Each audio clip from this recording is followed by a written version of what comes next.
Okay, we're gonna settle into the regular meeting here. I'd like to call a town board meeting to order. We already did the pledge earlier, so let's do the roll call. Again? Yes, please. Board Member Maldonado. Here. Board Member Bogus. I'm here. Board Member Edinger. Here. Board Member Hemingway Lynch. Here. Thank you. Here I am. Okay. You've all had an opportunity to review the December 9th regular meeting minutes and December 30th audit meeting minutes. Can I get a motion to approve those minutes? I'll make a motion to approve both minutes. I'll second. All in favor? Aye. Any abstain or anything like that? Okay. Announcements. The Shokan Hamlet designation was approved last month by the town board, which basically took what's called a designated hamlet that is a DEP designation. It has nothing to do with town maps, it has to do with DEP maps. And they have a thing called a hamlet designation, and we worked with them, with Heidi, to create the sewer district and integrate that into the existing hamlet designation to increase the size of the hamlet. The advantage to being in a hamlet in the DEP is that they recognize that you're in a place where there is greater density because you're in a hamlet, and that you're allowed to create a non-impervious surface within 100 feet of a waterway. So if you want to build a driveway within 100 feet of a stream, a paved driveway, a garage or something, you have that ability if you're in a hamlet. If you're outside of the hamlet area in the watershed, you would have restrictions like this. So there's an advantage. The other thing that the town is looking at when we did this mapping, in light of things, is that we were looking at creating, every 5 years, I believe it is, Tim, right? Yes. Every 5 years, we get to decide whether the town would like the New York City to be ineligible to buy properties in that designated hamlet. So we are doing, the town is moving toward that direction. That's part of the discussion we had in the last few months when we adopted the new map. So we are going to have a public hearing on that. And we'll vote on it a little bit later, but I did want to let people know that that's what we're moving toward. Correspondence. We had correspondence. Nerissa Campbell resigned from the Olive Conservation Advisory Council. We do have 2 openings, I believe. 1 or 2 openings, I think, on that. If people are interested, to let me know. The New York State Department of State Uniform Code and Energy Code provided us with a very nice letter the day before Christmas Eve to tell us that by the end of the year, we were supposed to adopt the 2026 Uniform Code and Energy Code, but we don't have access to any of the code. We don't have access to books. They ran out of books. They don't have them for sale. So I just wanted to let people know and the board know that this letter came to us. It is on the agenda that I put on the agenda with the Supervisors Association that meets later this month to discuss how towns are dealing with this. It's kind of hard to enforce a code if you don't have the code. What's the energy code regarding, Jim? It's more restrictive, but I don't even know the details. But we'll bring that up when we get it. We'll have a meeting about it to adopt it, and we'll know more then. But it is more restrictive. We did receive correspondence from Shirley Golgowski talking about her particular points of view on the development of the town and things. And that was all the correspondence we had. Now, I'd like to introduce Heidi Emmerich, who spoke earlier. Heidi is the Ulster County, in addition to being the town resident, is the Ulster County Environmental Planner and Town of Olive Outreach Lead for New York City floodplain buyouts. And she is the all-around good person who helps us with everything we have to deal with floodplains and DEP. So she's going to make a little presentation on the flood buyout properties because we have on our agenda, we have a resolution for a property that wants to apply for the flood buyout. All right, Heidi, take it away, please. Okay, so I'm just going to walk through a brief presentation on the New York City funded flood buyout program. This is a program that was developed in and around 2014 after there was seemingly still a need to help homeowners after Irene, and there was a lot of damage, and some homeowners took buyouts with FEMA, and then this is a supplemental program that New York City has decided to fund and operates in the west of Hudson watershed basins. And so Olive is a participant in that program and has designated myself as the outreach and assessment lead to be a neutral party to discuss these matters with homeowners who are interested in participating. So a little bit about the New York City funded flood buyout program. It's totally voluntary and operates only with a willing buyer, willing seller, willing town. So it's really got to be the right combinations, works for everybody in order to move forward. It offers financial and serious mental and stress relief for the landowners, and it's suitable for the most at-risk structures in a community. All the structures are demolished that are on site, and the land is returned to the natural grade to better perform as a beneficial floodplain and reduce risk for neighbors downstream and surrounding. It improves water quality. That's why New York City DEP is involved, because they like to see their streams reduce risk of contamination and hazards from flooding that happens from structures that end up in the stream. And it's a nature-based solution with recreational benefits that hopefully we'll see in Boyceville eventually will really benefit the entire community.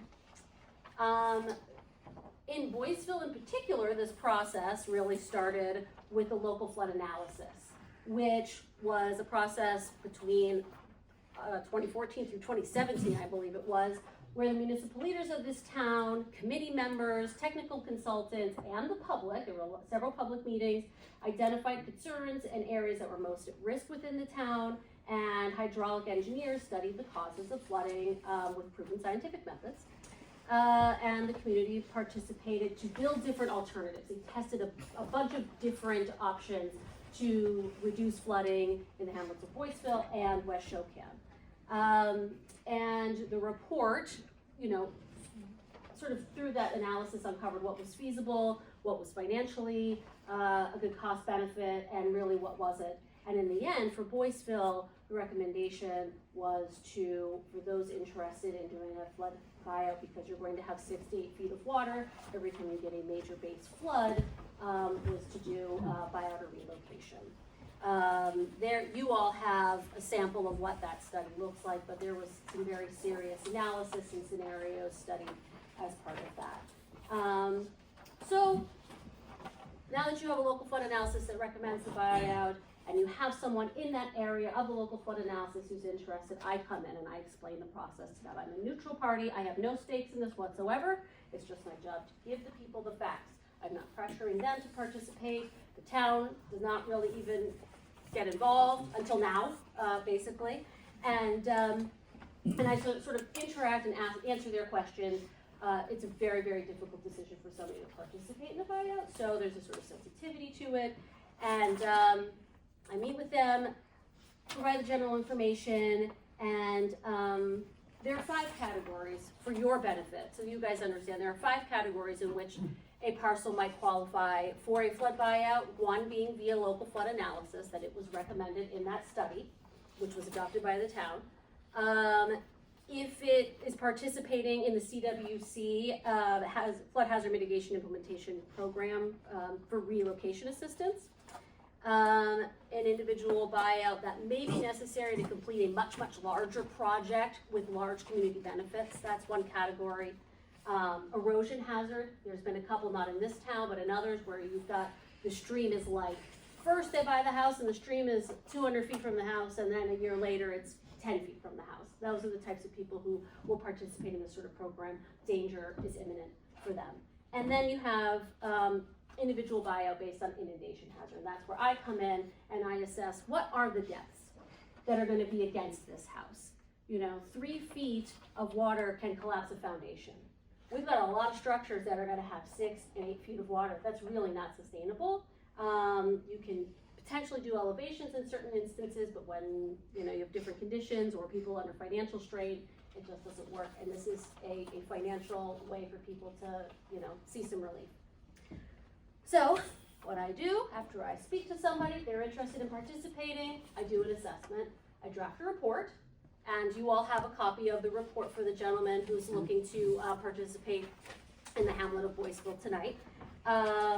And the report essentially describes the conditions, describes any losses and claims that they've had, and expresses which category they meet, so it might not always be the inundation category. And then you have an opportunity to review it and consider a resolution, public process, whether or not this person is, or this landowner is eligible under the town's, you know, purview to participate. And there are a couple things to consider during that resolution process. Who is gonna own this parcel when it's done? Does the town wanna take ownership? You have that option. You could actually offer it to the county could consider it, or the New York City DEP could retain ownership. If that is the case, New York City DEP does pay taxes on these parcels, but they are not necessarily going to, they're going to have, how do I say this? They're going to have limited operations and maintenance on the property. So you may not have a nice parkland like is being explored and starting to be developed in Boyceville. You may just have a walk path through to get stream access, and the rest of it might be knotweed. So there's some options there, right? So it's up to the town. If the town wants ownership, they certainly have much more ability to control what happens and have a more public benefit. DEP pays taxes, but maybe not, well, you know, admittedly won't do too much with the parcel. And let's see, so about that. If the resolution is passed, the next process sort of takes place where DEP will go on site with the landowner. They will do their own assessment, decide internally if it works for them. If this seems like a high value water quality property for them, they will conduct an appraisal. And there is a process by which a landowner, once DEP makes the offer to the landowner can say, I don't think that's fair. I'm gonna get my own appraisal. And depending on if it meets DEP at a certain, you know, threshold, I think it's within 15%, they might take that landowner's appraisal, or they get a third appraisal. So DEP really works through the process with them to try to get them the best market value possible. They also rate the properties. The appraisal occurs as if there was never any damage from Irene. It is current market value. So we just had a house in the floodway, and the landowner in this other community felt really strongly that they didn't want to put it back on the open market. They felt this is dangerous, especially after seeing what happened in Galveston. And this person is right in the flow path of the Esopus Creek, saying, I don't want to put this back on the market. I want to see this go to parklands or whatever. And even though he's in the floodway, he got a very generous, like as if he wasn't in the floodway offer, and is able to move forward and be made whole in a way that helps him contribute elsewhere in the community. And then, for you guys, if the community member, the landowner, does decide to take the offer for DEP, you will then be a party, the town will be a party to the contract. And during that process, I stay out of it. You guys work out, the community member and the DEP will work those details out, and you will have a stake in the final contract. Once it's determined whether the town owns it, or DEP owns it, or county owns it, there will be a conservation easement on the property that is sort of outlining the things you can do with the property that are compatible with floodplain uses in open space and in perpetuity. And if the town owns it, there's a reuse plan that is reviewed by the community and by the DEC and DEP to talk about what things we might want to see here. Maybe we do want to make room for a park or have certain, you could even potentially have like a bathroom if that made sense because it was for recreational uses. There's some limited things you can do. This is what the town has done in Boyceville for the 4 separate parcels it owns. It has a reuse plan on those and it's following the reuse plan. And so Once that all goes through, there's a demolition plan that's taken care of by the CWC. They walk through that whole process with the town and the DEP. And the whole thing takes probably 2 to 3 years. And we explain that right off the bat. This is not a quick fix for anybody. It's a 14-month contract period from the time the landowner says yes to the time they close at a minimum. And then you have the demolition process, which is about a year or more for sure. Benefits of natural floodplains. The floodplain is part of the stream. It is you don't really always think of it like that, but the floodplain needs to be activated in order for that water to be conveyed. And unfortunately, because of tanneries and whatever else, and because of topography, we just developed right the heck in the floodplain. And that's not sustainable with the types of trends we're seeing, unfortunately. So we need to make some change, whether buyout is the thing or elevations or whatever. We need to accommodate the floodplain. The natural benefits of having a floodplain are that it will eliminate, if you have the natural floodplain at grade where it should eliminate risks to life and property. There's room for the natural stream functions that are supposed to happen, so you're keeping the water where it's supposed to be, rather than out in everybody's backyards. It's really great for groundwater recharge, water filtering. It's going to be great for habitat and ecosystem. It's excellent land for fish and like all the things that like grow all around the outside on those margins between the floodplain and the stream. Promotes, like I said, the biodiversity, which is great for our trout fishing and everything here. And there's a lot of educational opportunities. A lot of people are turning their floodplain parks into outdoor classrooms and things like that. I think I already said natural filtration, and provides water and wood and sediment storage. So a lot of times when you have a natural floodplain and you've all seen all that debris coming down the stream, it can drop out on the floodplain instead of in somebody's backyard or against a house. So that's really the idea, is it's going to drop out there, and because it has room to slow down and room to drop there, rather than just keep going straight down the channel and barrel into somebody's yard. So that's the idea of trying to work and live harmoniously with our floodplains as best as we can, considering how much we've already developed them. And then, do you want me to go into Smith and Let me ask you one question on that. Sure. That has occurred to me, and I've done a couple things, I'm still not sure.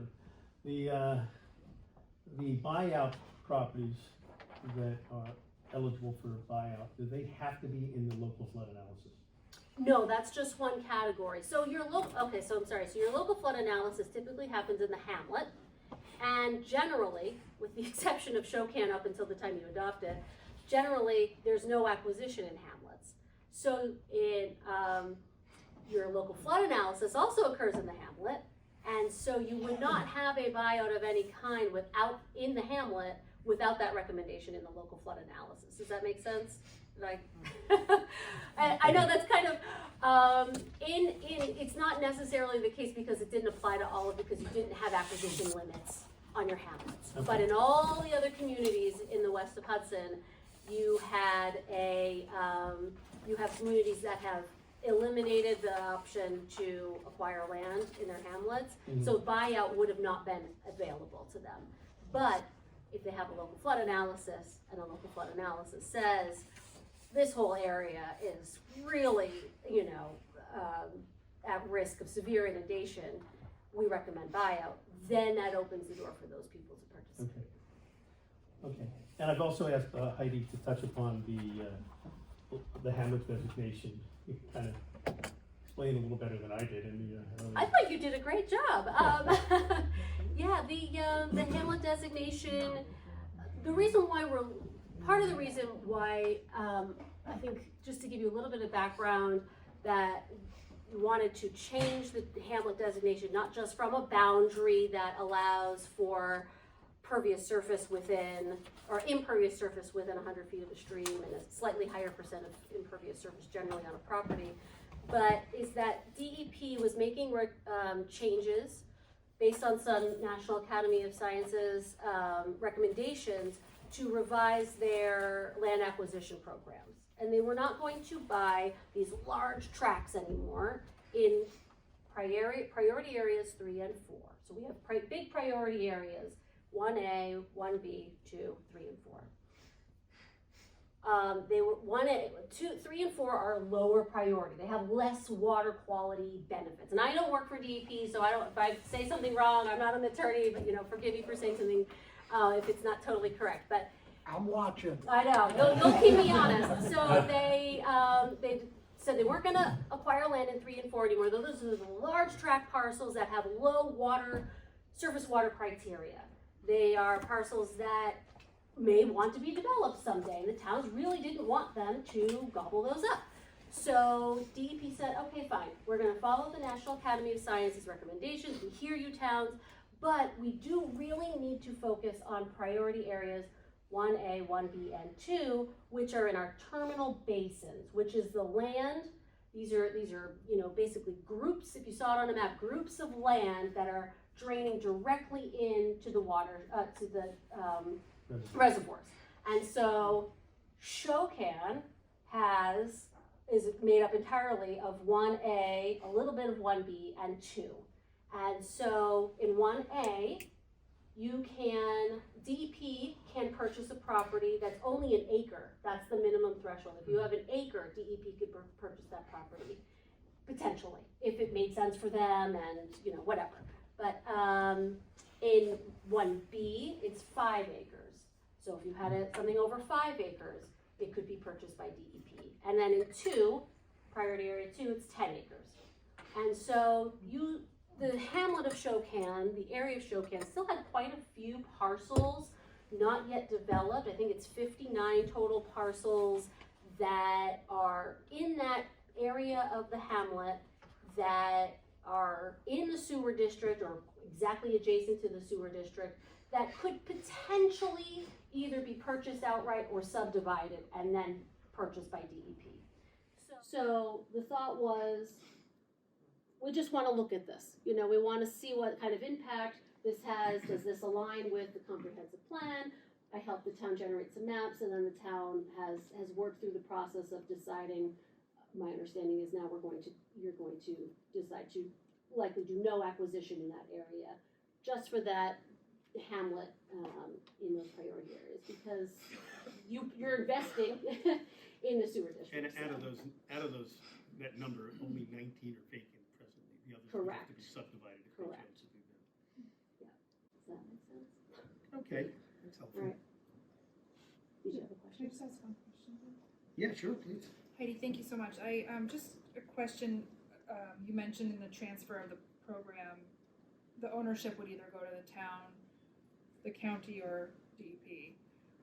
What are the incentives for the county in this case? Are there any? No. They don't really want it. Okay. I have been making some, I've been sowing some seeds because I would like to see a program in which we can help support that more and do some parklands or something. But I've also been exploring this other third option. So there's something I didn't mention. Once the town owns it, you own it outright, and you have the conservation easement on it, you have the reuse plan, but you could sell it eventually to a land trust, or the town of Shandaken is exploring this right now. You could potentially sell it to the state if the state wants it. So there are other options we're exploring so that somebody can take these parcels on and do something with them if you start to run out of capacity to do it yourself. So those are options on the table. The county, there's no real incentive for them to own it at this time, but if that was desired ultimately, we could start that conversation, I think. And we do have a few properties in the Boyceville flood buyouts that did go to New York City, like where the florist was and where Judy Gerard's house was. And the town wasn't interested in them at the time because they're very wet. They weren't very usable for the public. And so New York City's owned them for at least, 5 years maybe. Mm-hmm. And you can see what their management was. It's you know, they're It's 6 foot minimal. tall knotweed, it's just Right. packed. Right.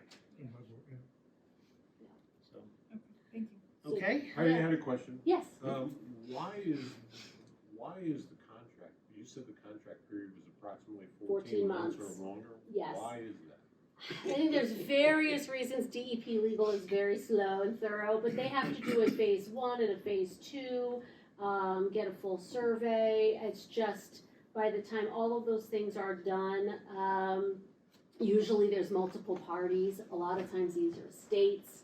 It just, the phase 1 and Takes the that phase 2 is long. an environmental. Well, I've had 'em done. yeah. I've had them done within 3 months. Yeah, I mean, those aren't the only reasons, but I mean, that's just, can you It's- speak to any other reason besides DEP And legal? when- I don't work for New York City either, but it's New York City. They, Yeah. they It's- take a long It's time. just an Jim, incredible amount of time. Mhm. If I could add one thing Please to do, Heidi, having been in the negotiations for this flood buyout program, the towns and the counties were the ones who asked for this. The city of New York wasn't the one pushing for this. This is a giant exception to their ordinary land acquisition program. For the most part, across the Catskills, for the city to buy land, it's gotta be vacant, period, end of discussion. The flood buyout is the only exception to that, and the towns were the one, after Irene, pushing for the city, when they were at the table saying, how can we help? The town said, can we put this on the table, and can you help do this? And the city said, if we do this, we want the town boards coming forward with the resolutions approving this. And then, of course, the city obviously didn't want to be managing parkland. Yeah, and the other thing, just historically, not to bring up a long-winded subject, but the properties that were bought out in Boyceville, with the exception of this one, because this one was a holdout, I believe every one of them was on the market for a long time for them trying to get private sales, and they were unable to sell them. People were stuck with these properties and couldn't get out from under. Al Haber was working at Lowe's and, running a florist and just trying to make ends meet until he got out from under that. So we have letters, of all of the homeowners begging the town to participate in this program when it first came around. So, And what I will say also is just the fact that all the demolition, the site clearing, and all of that stuff being returned to natural floodplain is at no cost to the town. So Right. all of that, for the whole kit and caboodle, the town does not incur any costs, and neither does the landowner. Right. So, any other questions from the board? All right, we're gonna move on. Thank you so much, Heidi. Thanks for coming out. yeah, no problem. Yet another public be heard.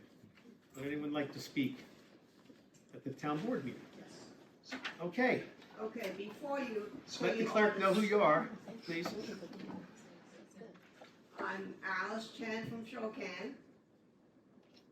Before you saying that this new zoning, you're gonna have more, parcels on each smaller acres, right? And. Yeah, more parcels, okay, more housing in smaller lots. Okay, do we have to worry about water problem? Because water is coming all over the place. And is everybody have to take care of their own water? Is the town gonna do something to redirect all the mountain water, go down the road or what? Yeah, because I have problem with my lot. Because my neighbor did a subdivision and he diverted all the water to my lot. I've been fighting with this for 4 or 5 years. I haven't got any result. You got my pictures, right? Yes. So is the town going to take care of the water problem for all the smaller lots, or what, how it gonna work? Okay, well, we'll take that comment and we'll consider that. Thank you. Anyone else? I actually have a similar but different aspect to that. I was actually, when you guys, well, I guess when Chris brought up the thing about it's gonna impact the fire department and all that stuff, I was thinking, I forgot to mention that, like, we're in, Shokan and Boyceville will be in the sewer district, so you don't have to worry about waste. But like 2 years ago on Nextdoor, there were so many people that were saying, our well is running dry. What do we do? And I looked over at the property next to me. This summer had Titan over and they were putting something in. And I looked last, I went up to walk on Ridge and there was somebody right next to me doing a well with Titan. And I think even the school is doing a well with Titan behind Boyceville or Bennett. And I'm thinking that, we're covering ourselves with the fact that you were saying, well, now we can build all these houses because we don't have to worry about waste, but it's going to impact our water. And that should be something, are anybody doing any studies on how our aquifer is doing? Because that's a biggie. That's one thing. And then the other thing, Heidi, that was like a great presentation. I had no idea what the P1, P2, all that. I didn't know there were, I heard them talk about it, but I had no idea there were actual, acreage involved with that. But there was just something that when they, and Jim probably knows this, but when they tear down the things, is there ever any consideration to maybe reusing some of it? Or I know when they were talking about taking down the firehouse, people said, couldn't they reuse any of it? Is there any way that we can, they're taking all the stuff down, it's like, could they save some of it or something? Anyway, that was just a thought while we were saying that. Thank you, Can I Jane. speak to that just real quickly or no? No, we'll move on. Okay. You've No got a problem, lot I'll on tell the you agenda. later. No answers. You can talk after the meeting. No How's problem, will that? do. If you feel so inclined. Yep. Any other public be heard? Yes, my name is Jason Hubbard. I'd like to speak, please. Good evening, town board members. Thank you for your time tonight. For the record, if anybody doesn't know, again, I'm Jason Hubbard. I'm formally requesting the town of Olive proceed with my Article 75 hearing without any further delay. It is my understanding that upon completion of this hearing, the town intends to terminate my employment, no matter how it turns out. There's already a written statement stating this matter. I intend to demonstrate the appropriate legal channels that the individual in question had previously been involuntarily admitted to the mental hospital, and that the town's police department was aware of the matter when they hired this individual. Furthermore, it should be noted that the town's legal counsel contacted my attorney and threatened to have me arrested when I was conducting an investigation to getting statements about this matter. Next, I'd like to address the involvement of the individual leaving his firearm in a public bathroom. I previously provided the town board with a redacted copy. This is a text message. Okay? The exchange sent to the police commissioner that, let me turn it out.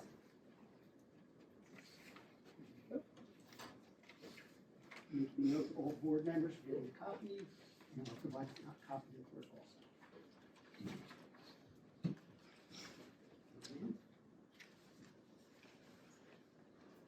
So this text message stated, the sender stated, police officer stated to one of the police commissioners, we'll just say the individual went up to his gun.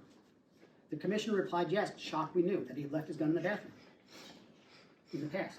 During a Department of Human Rights hearing, the individual was questioned about leaving his gun in a public restroom and he denied that incident. The police commissioners were questioned about this and denied the incident. The town supervisor was present with his testimony given. The name of the police commissioner that received this text message was Police Commissioner Kurz. Here's the picture of the message. Anybody can see, please, thank you. Anybody would like a copy? I have an extra here. Okay. I'd also like to address the issue of speeding while operating in a town-owned vehicle. In a marked patrol car, I reported this conduct multiple times, beginning in April 2025. The town repeatedly dismissed my allegations as unfounded, even after I provided them 92 pictures of the police car speeding. Okay? In late October 2016, I was still told, no, there's no information about it. They declined to divulge any information. Following the November 4th election, I received documentation confirming that the individual, while on duty, did not follow the rules of the road. That's what it said. And he's going to be punished appropriately. He did not follow the rules of the road. The individual was operating a marked patrol vehicle at speeds up to 108 miles an hour. Okay? The charges would include minimum of 10 charges or rules, Iowa Police Department rules and regulations. This constitute misdemeanor offenses while committed while performing official duties. Additionally, when the individual denied this conduct during an official investigation, such denial constitutes official misconduct. Basically, he was asked questions about it during an official investigation. He did not provide a truthful answer. That's misconduct, okay? Another thing that's really interesting about this investigation into the speed is that in June, I turned in 92 pictures on a disc. Can anybody tell me, in a very short period of time, after those 92 photos on the disc were dropped here, how they ended up on the police chief's desk prior to the investigation started? Can anybody on the town board explain that, please? Because I would like to know how this ended up on the police chief's desk, sir. We don't answer questions in I public. understand, okay? Thank you very much for your time. I will provide everything I stated today in an email to everybody here with the rest of these documents. Good, thank you.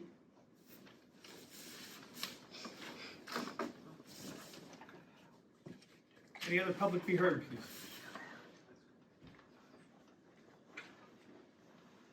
Any others? Last chance. Okay, we're moving on. Onto the agenda, the corrections to the minutes of the organizational meeting. We have them written down on the agenda. I'm not going to read through them all, but they will be, I make a motion to accept those corrections to the minutes of the organizational meeting for 2026. Can I get a second? I'll second. All in favor? Aye. Any opposed? Number 10, wait a minute, did I miss something here? Auditing of the town books. We received a spreadsheet with the revenue on there, and the town clerk has provided the board with the revenue and submitted the report to the bookkeeper budget officer for review. The total revenue collected in 2025 is approximately $403,000. Total property tax collected was approximately $9.5 million. Notable revenue drivers included building department permits at $108,000, short-term rental permits at $39,600, transfer station cards and permits at $97,000, and parks and recreation at $51,000. Can I get a motion to accept the town clerk revenue books for 2025? I'll make a motion to approve the town clerk books for 2025. I'll second. All in favor? Aye. Aye. Okay. Moving right along here. I'd like to make a motion to approve the following vouchers for payment. Highway Fund vouchers number 1 through number 3 for $66,286.08. General Fund vouchers number 1 through 29 for $625,696.66.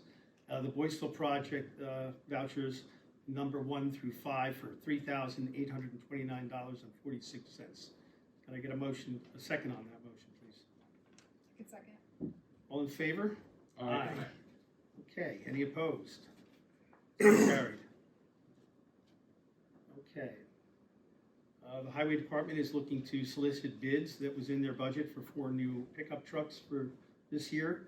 Can I get a motion to approve the Highway Department soliciting bids?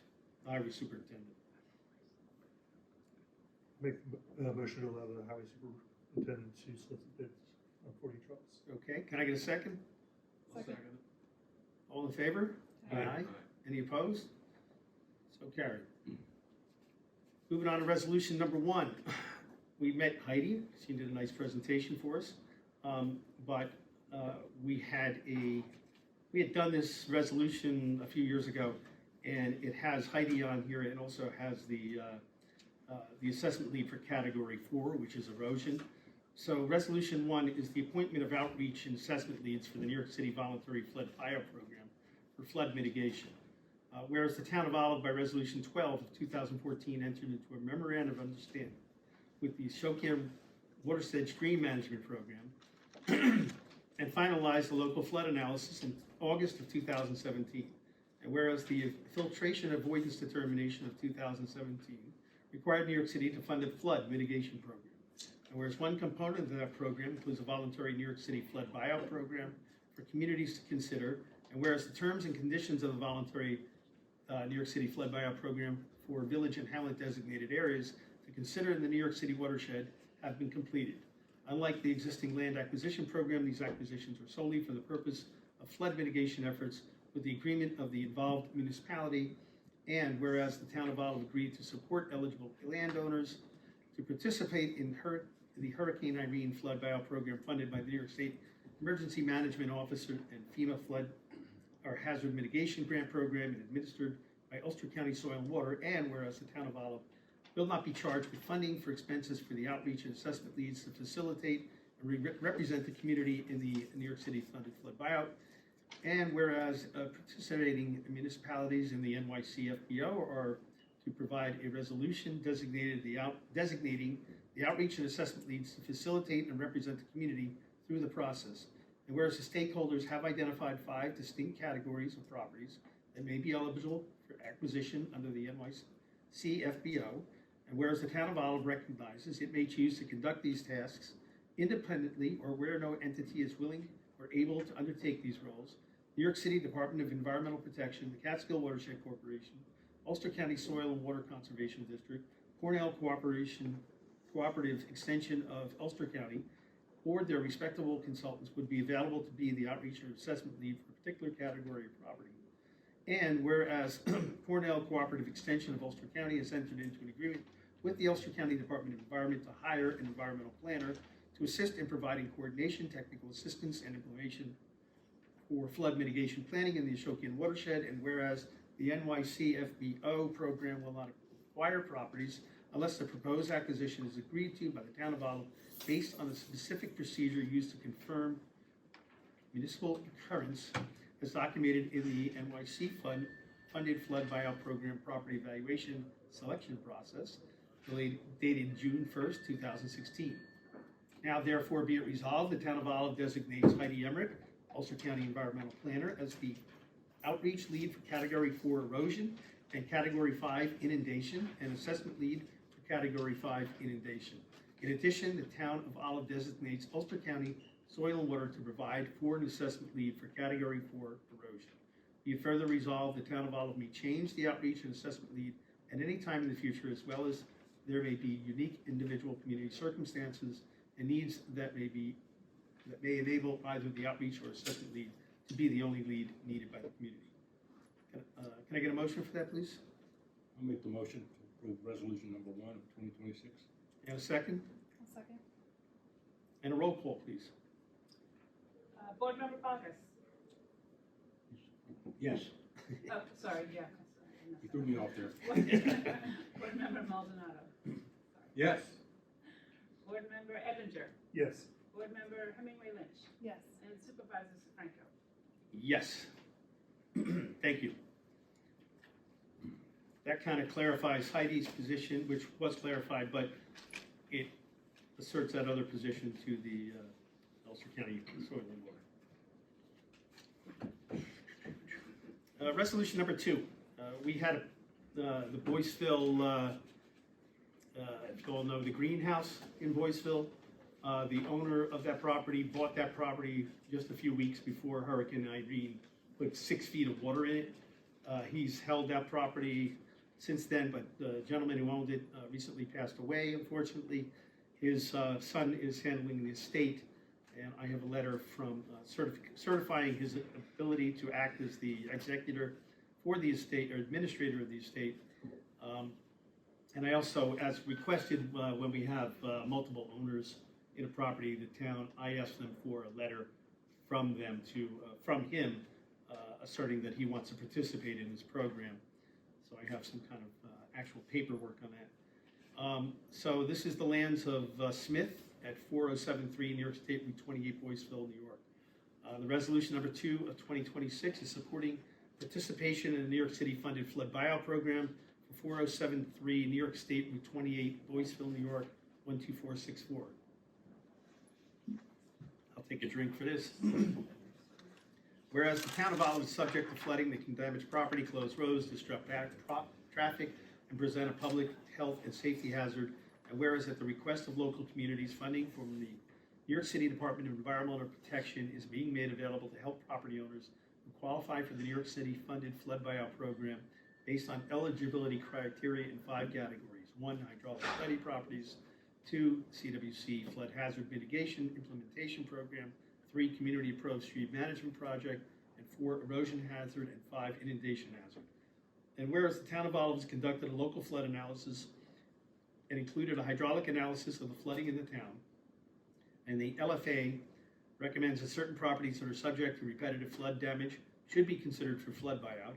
And whereas the entirety of the 1.707 acre property at 4073 New York State Route 28, Boyceville, New York, 12412, section block lots number 36.11-1-32.100, is within the FEMA 1% annual chance flood zone or special flood hazard area.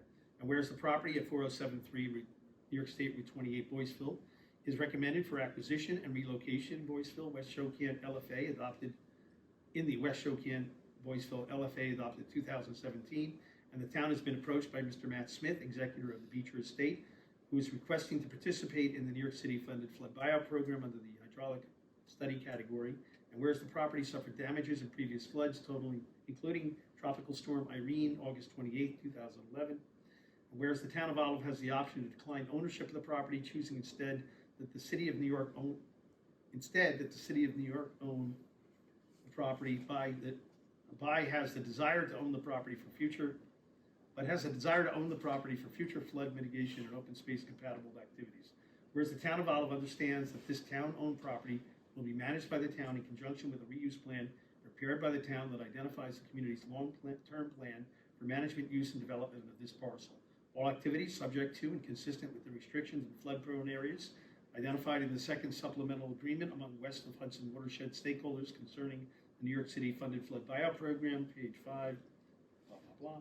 And now, therefore, be it resolved, the Town of Olive Town Board approves Mr. Matt Smith, executor of the Beecher Estate, 4073 New York State Route 28, Boyceville, New York, 12412, to apply for the NYC FFBO program to permanently remove this flood hazard risk, allowing the DEP to begin assisting in the real estate process. Be it further resolved, the Town of Olive Town Board agrees to take title of the property and manage it as open space in accordance with a reuse plan and above acknowledged management conditions. Can I get a motion for that, please? I'll make the motion to approve resolution number 2 of 2026. How about a second? I'll second it. Okay, a roll call, please. Board Member Maldonado. Yes. Board Member Bogus. Yes. Board Member Edinger. Yes. And Board Member Hemingway Lynch. Yes. Supervisor Franco. Yes, thank you. Okay, we mentioned earlier about the Shokan Hamlet exclusion for New York City DEP acquisition.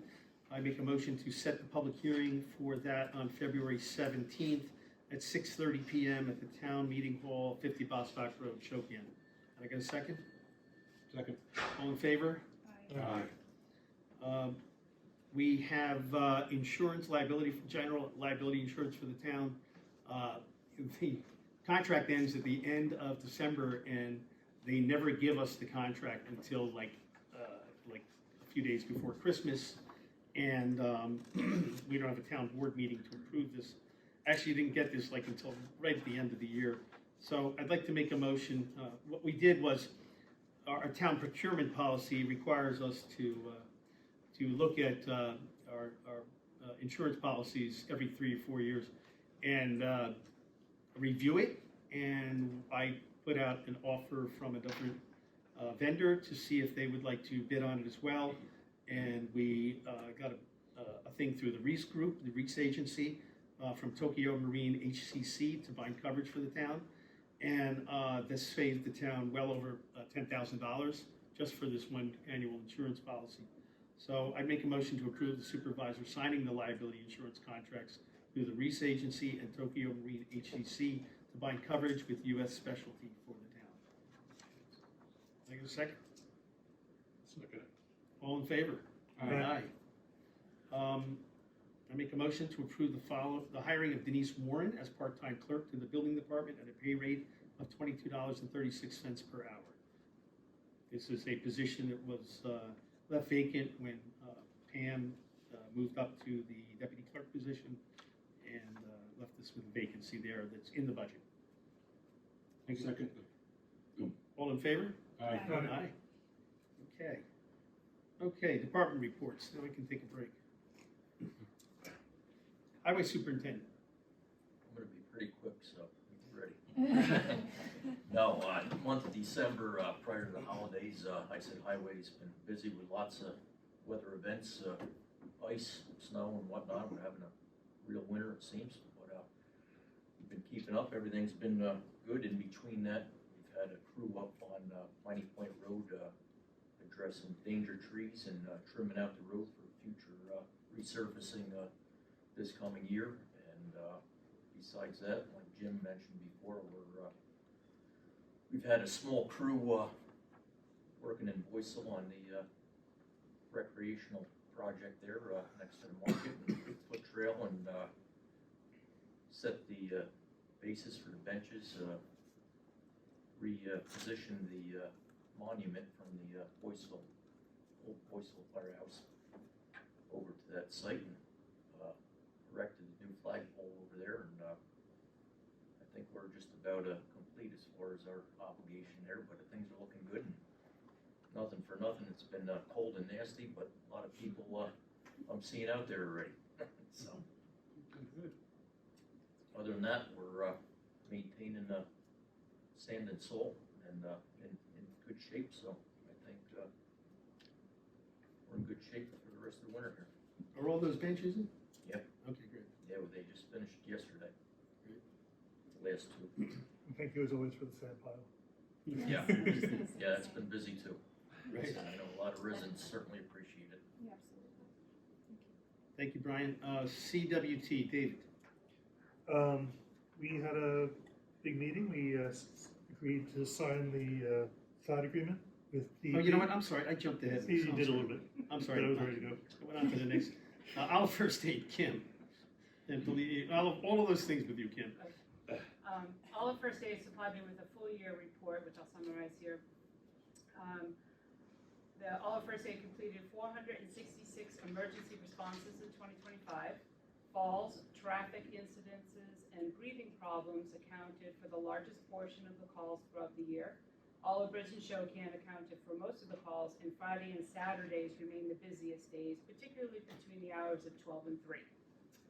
Olive First Aid maintains strong response times with average notification to en route just under 6 minutes and average dispatch to the scene in just under 9 minutes. Patients were transported primarily to Health Alliance in Kingston, and a small number went to Northern Dutchess. The agency documented 7 cardiac arrests and 7 obvious deaths during the year. The police department also supplied stats for the full year 2025, which I'll summarize. The police department responded to 3,544 calls in 2025. 209 of those were in December, which brought the year to a close. Property and school checks dominated the activity at 2,914 calls. That was 82% of the department's workload. Vehicle accidents were second highest category with 101 incidences annually, including 13 in December. The department conducted 86 welfare checks throughout the year and responded to 76 medical assists in coordination with the Olive First Aid. Additional significant activity included 45 burglar alarms, 32 road hazards, 28 animal complaints, 27 vehicle operation complaints, 26 suspicious activity calls, and 25 fire service assists. Criminal matters resulted in 19 arrests in 2025, including 10 mental hygiene law cases, 4 warrant arrests, 2 harassment cases, and single arrest for assault, aggravated, unlicensed operation, and a local dog law violation.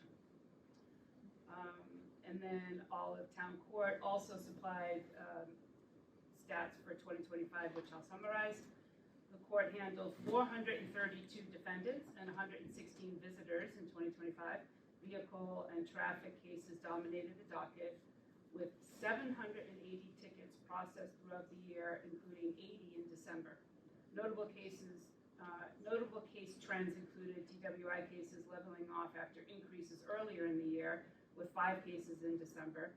The court also addressed aggravated unlicensed operation, leaving the scene of an accident, and school zone violations, including 2 cases of overtaking a school bus and 2 speeding in the school zone.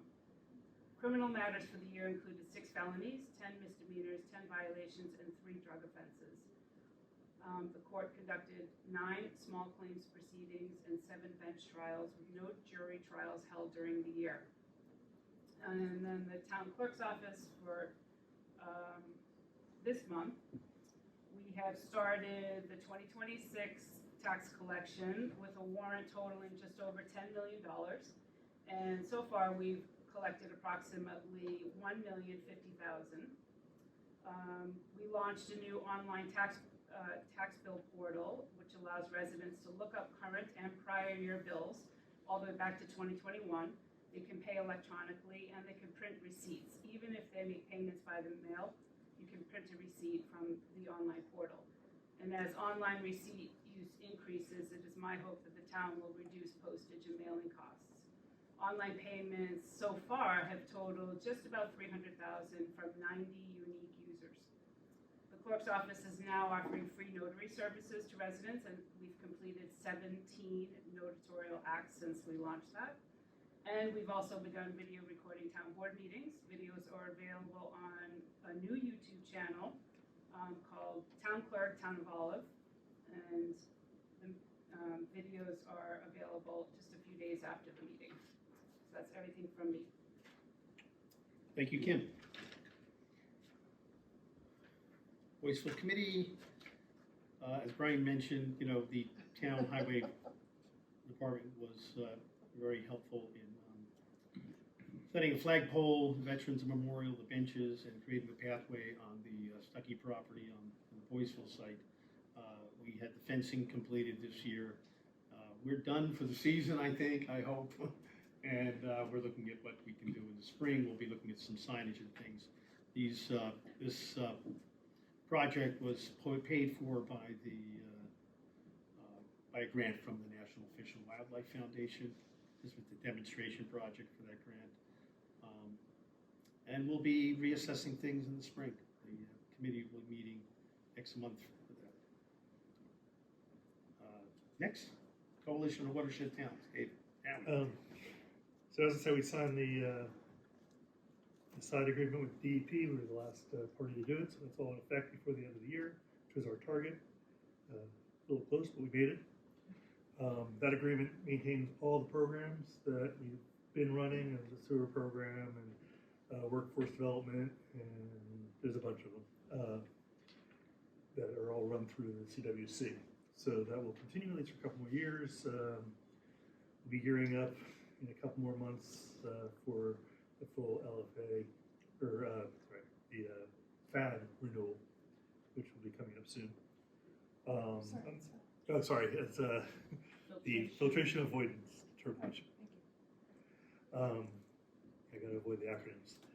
I'm also working on a project to redistribute the dues that every town pays. Right now, it's just sort of like this 2-tiered, not especially equitable system. So I want to try to do something better to reflect the amount of property in the watershed as well as population of the town to come up with something a little more fair. So we're not meeting this month, we're taking a month off. So I'll be presenting that to the 2 guys I'm working with, and we'll give it to the whole committee next month. Okay. And just for a little clarification, David is the town representative on the Coalition of Watershed Towns, commonly called the CWT. I am the elected, one of 2 elected Ulster County officials, elected by the supervisors in the watershed towns for Ulster County to be on the board of the Catskill Watershed Corporation that administers the programs that the CWC negotiates for.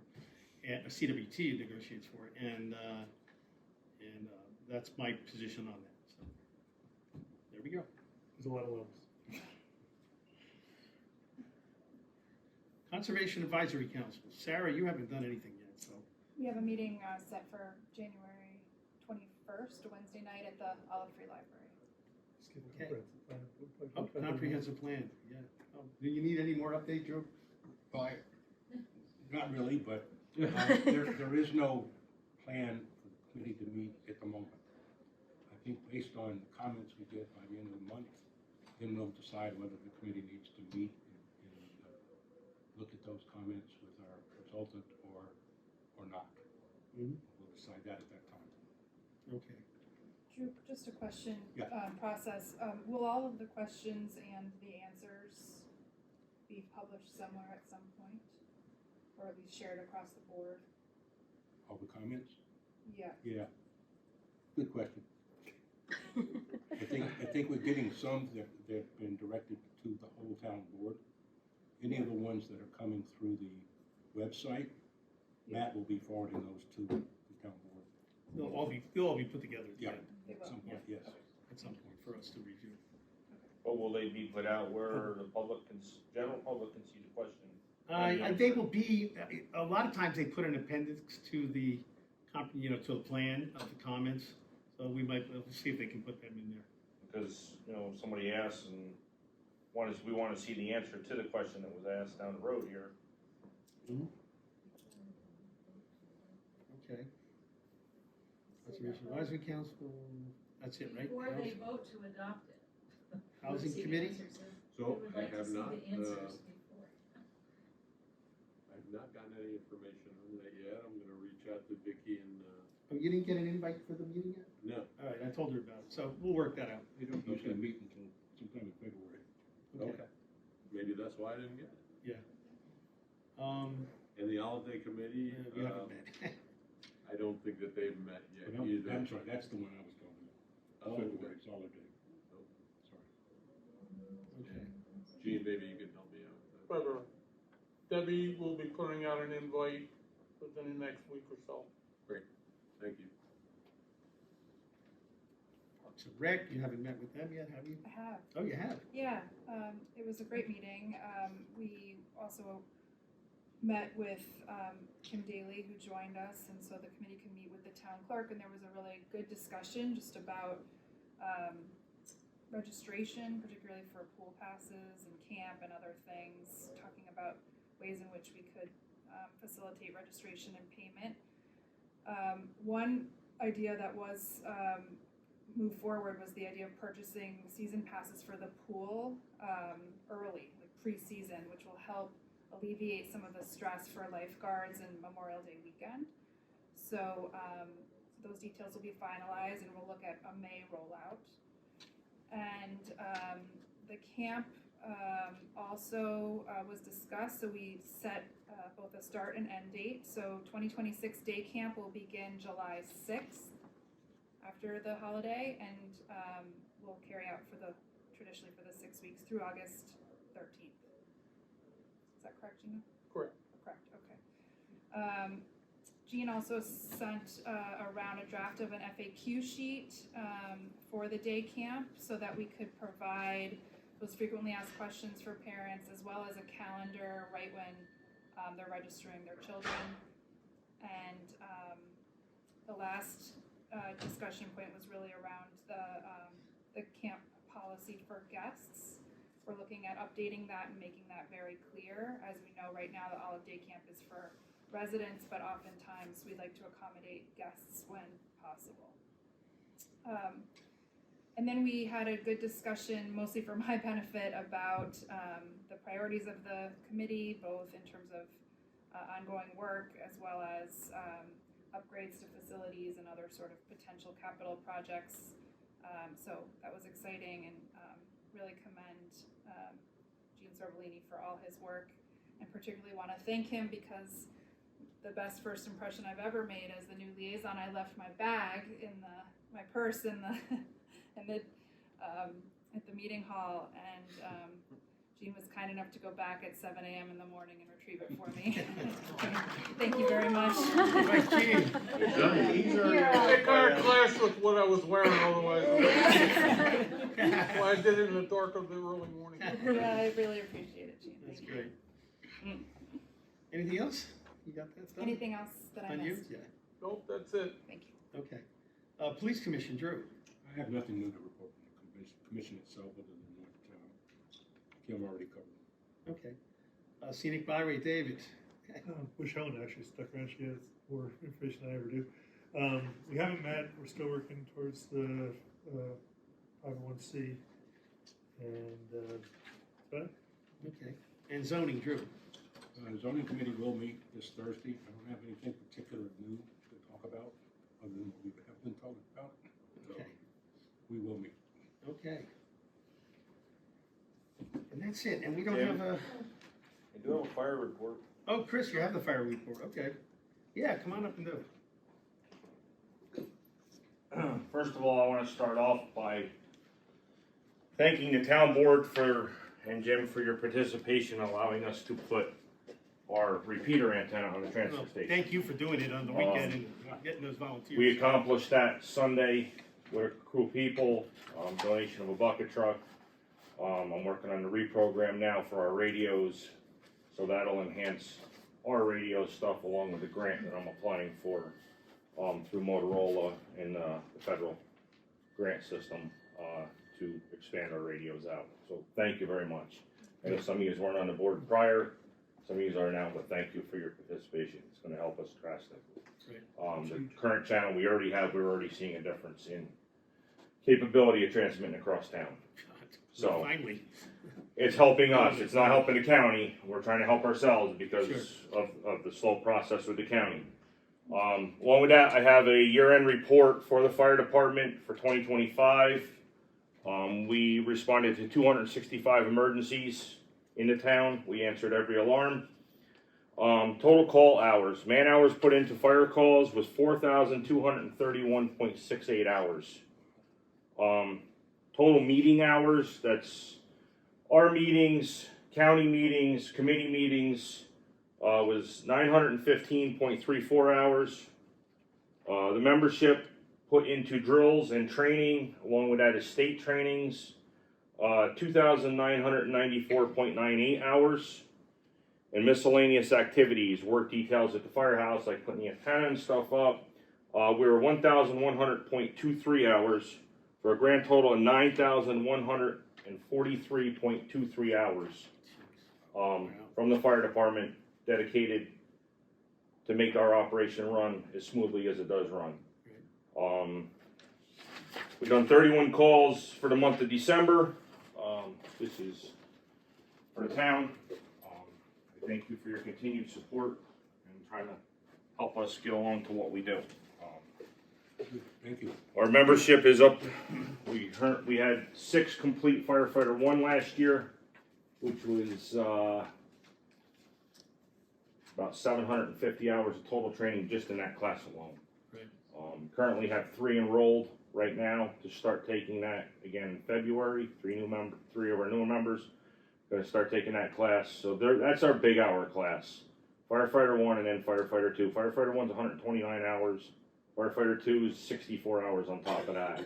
And then everything else that we require in-house and within the state. Our NIMS training, our ICS trainings that we have to stay up with for command and command structures.